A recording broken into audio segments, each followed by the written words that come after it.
See, ladies and gentlemen, I just came back from church not too long ago, so I decided to share something that I discovered. In fact, where's my book?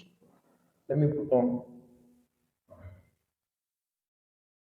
So, as I was saying, in this life or in this journey of Christianity, everything still boils down to personal conviction.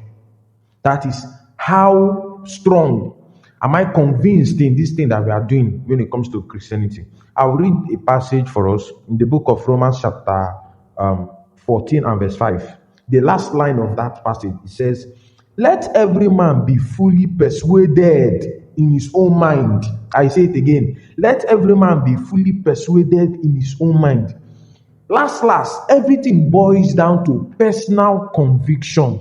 Personal conviction. Now, the reason that many people are still praying is because probably there is somebody that is, that is praying. So let them just pray so as to look as though that they are not falling off their faith in Christ. While others are still going to church or are still obeying the laws of God, looking at the fact that if I don't do it now, they will say that I'm no more a Christian or that my faith is no more. See, if you're not convinced to the point that even when your pastor or that your brother or that your sister that have been helping you to pray, to do the things of God is not there, my brother, there is a kind of challenge you will fall into, and you will truly know or understand that you have not been a Christian all this while. I'm not disputing the fact that you're not a Christian.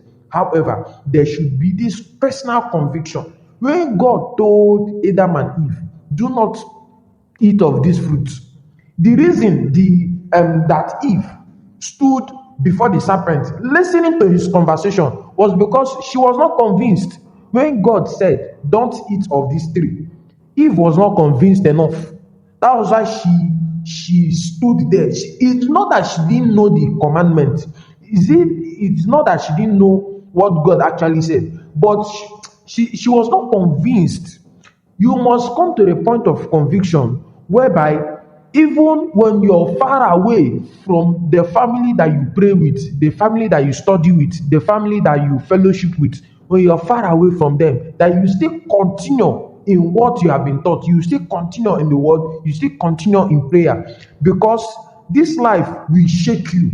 Like, it will shake you, and when it will shake you when your supporters are not there, when your spiritual mentor is not there, when your spiritual brother or spiritual sister is not there, when people are not there to help you. So my brother, my sister, I'm telling you today, your Christianity should go beyond just attending service, beyond just being a worker in the church, but it should go to the point whereby you're by yourself will be convinced in what you're doing. You'll be convinced in the word. You'll be convinced that prayer still works.